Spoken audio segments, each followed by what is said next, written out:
Okay, hi everyone. Welcome to EN 667, Harlem to Hogan Valley, Black Writing in North America. My name is Claire Hurley. I'm the module convener and also I'm teaching all the seminars for this course, so welcome. Yeah, obviously the first thing to say is these are weird circumstances to be working in for all of us. So, do keep in touch about how you are. Let me know kind of how you're coping under these circumstances. And obviously, I will be, I'm very aware of everything that's going on. So, don't hesitate to get in touch or just let me know what's going on with you at the moment, because, students' mental and physical health is obviously the most important thing, and everything else can be caught up with. So I'll just say that first. So yeah, I'm really excited to be teaching this module this term.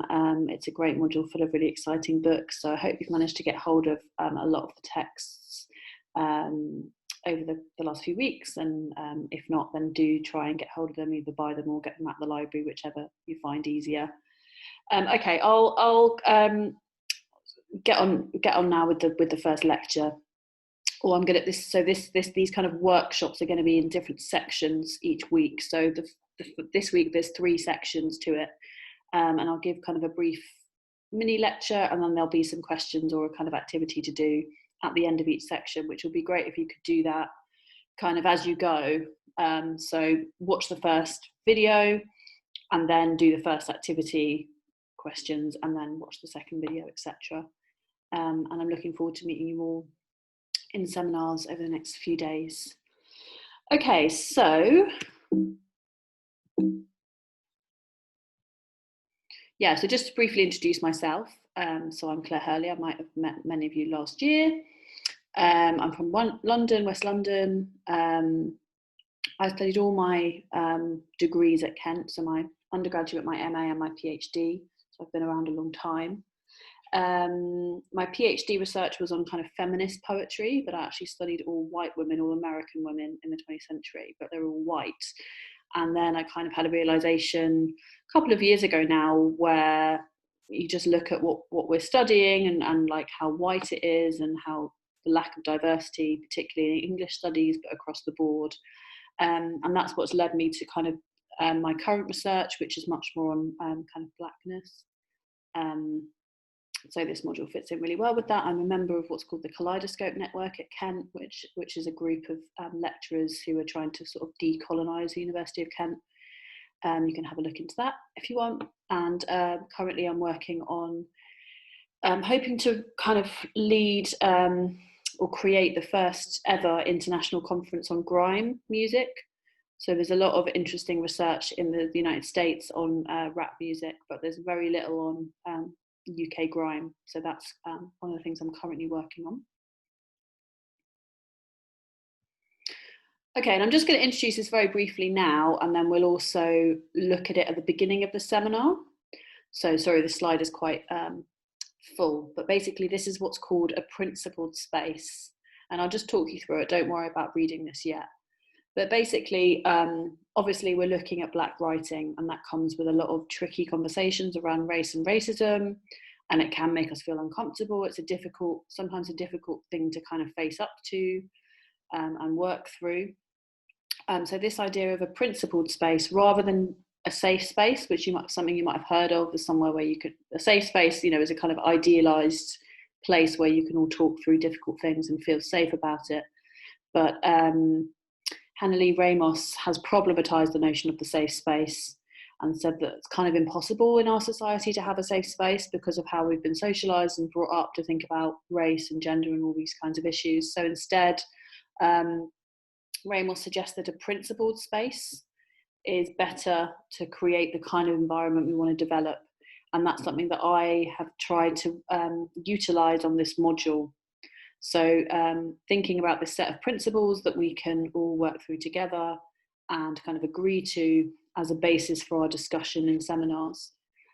So I won't go through all of them here, but these are the kind of principles, the bullet points, the principles that I've been thinking through for this course. And I'm very happy if you've got other ones that you'd like to bring up in seminar, that would be great. But it's basically just so we're all aware of what's going on, all aware of our own privilege, whether that's white privilege, male privilege, whatever it is. So we're all trying to come at this from a kind of place of knowledge, and place of kind of believing each other and listening to each other and being aware of the outside world that's shaping our views on things and how that might be difficult. So yeah, have a look at those principles before the seminar, and we can have a bit of a discussion around them and why I've kind of decided to bring this into this course at the beginning of the seminar. Okay, so we're now going to move on and look at Black history, which is a big part of this course. So before I'm going to talk about Harlem specifically, I'm just going to first address the hundreds of years of Black history in North America that happened kind of before the 20th century, because all of that obviously has a massive role in how writers in the 20th century are thinking through their place in society, their identity, etc. So the key dates here, 1617 is when slavery begins in North America. So the first slaves are brought over to North America to work. And that's a very big period, as you can see. So all the way from 1617 to 1865, which is when slavery is abolished. So it's a really long period of time, 250 years, basically. And you might know the history of the abolition of slavery in the United States, but it's the Civil War was fought over that kind of issue, which was the 13th Amendment. And so there was big tensions between the northern states, who were in favour of abolishing slavery, and the southern states whose economy depended more heavily on slavery, and they were very against the abolition of slavery. And so after the Civil War, you have a period of what's called a Reconstruction. And that's the period between kind of the end of the Civil War and the beginning of the 20th century. So that's a period where there's a lot of kind of difficulty. Black people, particularly in the South, are oftentimes still working in the same kind of farm labour jobs. They are being paid for it now, but it's still kind of very difficult conditions. And then you also have what's called the Jim Crow laws. And so you might have heard of these. These are state and local laws that enforce racial segregation in the southern United States during Reconstruction. And these existed right the way up until the Civil Rights Act of 1964. So that is where we have segregation in the South. So we have the division of races, white spaces, black spaces, and blacks not being able to enter white spaces very often, and other kinds of legal and social laws and rules that reinforce racism as a kind of everyday practice in the southern United States particularly. And then the period we're going to look at, so this is the beginning of the 20th century, where we have a really kind of powerful moment of kind of Black agency and Black autonomy in terms of deciding what it means to be Black in the kind of modern era. So in 1909, you have the founding of the NAACP, which is the National Association for Coloured People. Then you've got the Harlem Renaissance in the 20s, the Great Migration, which I might come and talk to about in a minute, and other kinds of movement like the beatbot movement, etc. So that's a very brief rundown of kind of Black history, but I think it's really important, so we're aware of it kind of moving into this course, and it's things that we'll want to come back and look at again probably over the course of this module. Okay, so I'm now going to talk a bit about the construction of the Negro being in quotation marks. That's not a term that's used anymore. And it isn't a term as well that is used all the time by white people. Some people have decided they don't like using it. They'll use the N word instead, and that's totally up to you as to whether you want to say the word Negro or not. But because it's in quotation marks here, I'm saying it.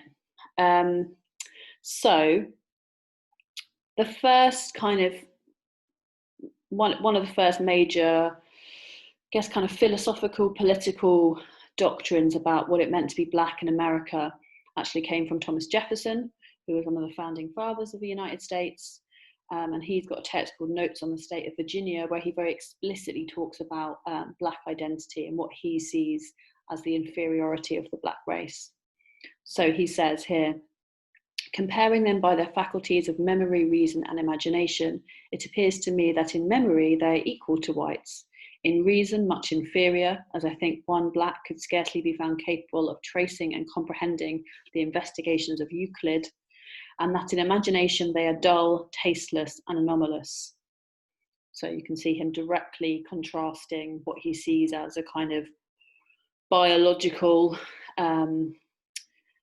reason for why black people are, quote, inferior compared to white people. So he says, misery is often the parent of the most suffering, most affecting touches in poetry. Among the blacks is misery enough, God knows, but no poetry. So the reason this is interesting is because not only is Jefferson denouncing black reason, saying that black people are inherently less clever, less intelligent than white people, but also a lack of imagination and no poetry in black people. So this is kind of the one of the primary kind of racist documents that exists at the inception of the United States becoming a country. And I think it's a really interesting document because you can really trace some of the inherent kind of racist attitudes that we still find today in the United States coming from this document. So the founding fathers sought to define who and what can be counted as American and be included in the American democracy, i.e. what Thomas Jefferson in the Declaration of Independence states, all men are created equal. But who is he really talking about here? All men are created equal. He's talking about white men. So this created a problem for Jefferson, that all men were created equal, because that was set against the conditions of slavery which already existed in the late 18th century in the United States. So for Thomas Jefferson then, he was trying to find a reason why all men were not created equal, as he had previously said. And so as a kind of intellectual figure and a philosopher, Thomas Jefferson argues against the humanity of black people in this text, Notes on the State of Virginia, the unfortunate issue of colour, as Jefferson says. So this is, I think, just a really interesting kind of first sense of what it means to be black in America, as understood by Jefferson. And here Jefferson literally creates the idea of the Negro with a capital N. So he constructs this idea of what the Negro is in order to cement American democracy, or white kind of patriarchal democracy as he sees it. And later on, what we'll see is that the word Negro with a capital N is played upon, and it's played upon a lot in the Harlem Renaissance as well.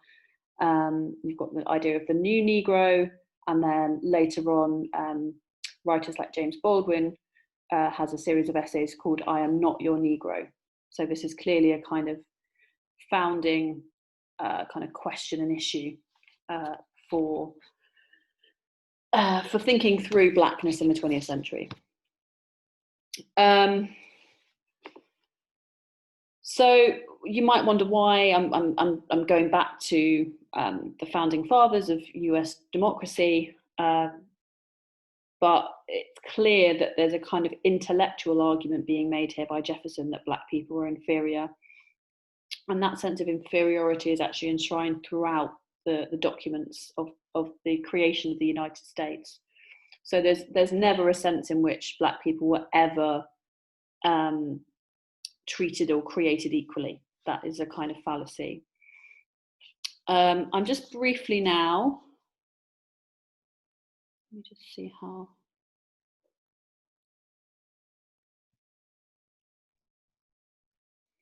Okay, I'm now just going to briefly show you this slide, which has some kind of images of how the, quote, Negro with a capital N was seen throughout the kind of 18th and 19th centuries particularly.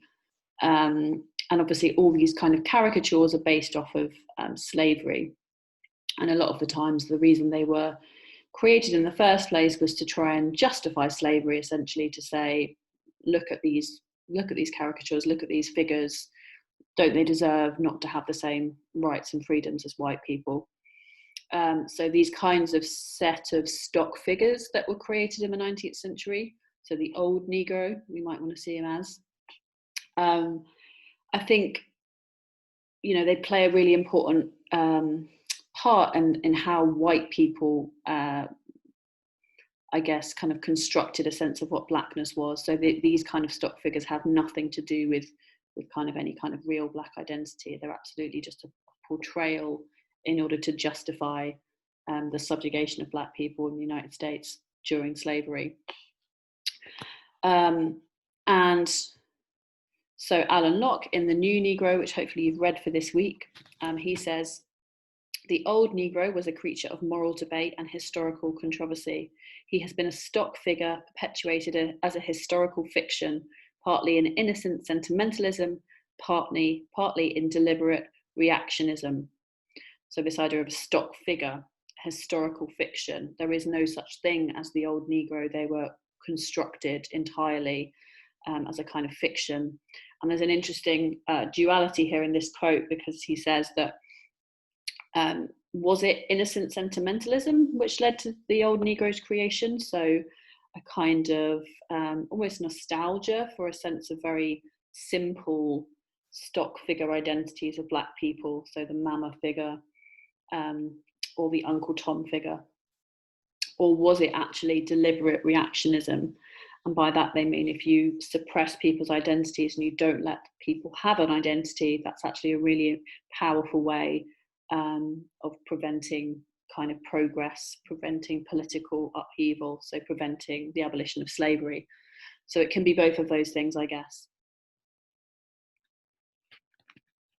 So these are your first questions to think about for this section. So the old versus the new Negro. What are the principal characteristics of the old Negro? What historical factors have shaped this sense of black identity, or this fiction of black identity, we could say? And the second question, what are the historical forces at play in the early 20th century which enable the construction of the new Negro? So here I'm thinking about what's happening in history of the early 20th century, what's happening with technology, what's happening globally, what's happening with wars. We know all these kind of important things are happening in the early 20th century. How do you think that plays into the kind of construction of the new Negro? So have a think about both those questions, jot down some ideas, and then watch video 2.